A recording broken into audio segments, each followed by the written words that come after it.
The semiconductor diode can also be used to reduce the DC voltage, and for this purpose we have a circuit of 71N4007 diodes connected in series.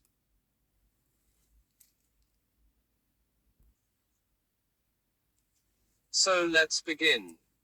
We connect the positive 5.13 volts DC power supply to the anode of the first diode, then we go from the cathode of the first diode to the anode of the second diode, then from the cathode of the second diode to the anode of the third diode, and so on until the seventh diode.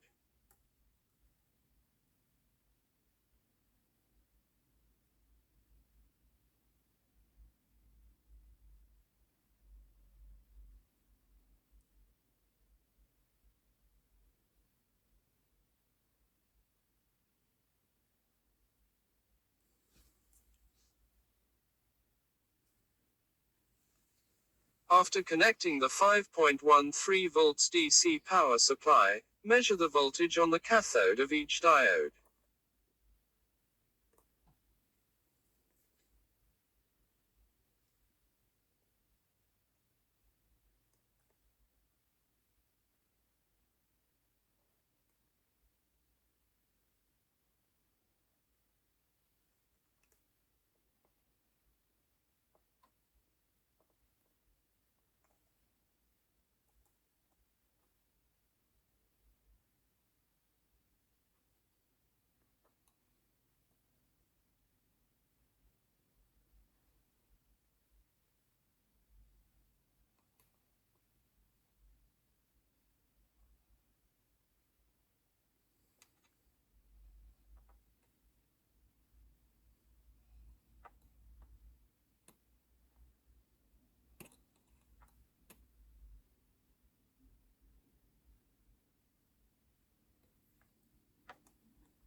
We see that the voltages change by about 0.3 volts, which means that we have germanium diodes, because if the voltage were to decrease by 0.7 volts, they would be silicon diodes.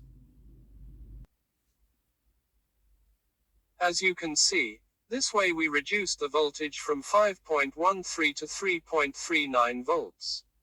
Great, isn't it?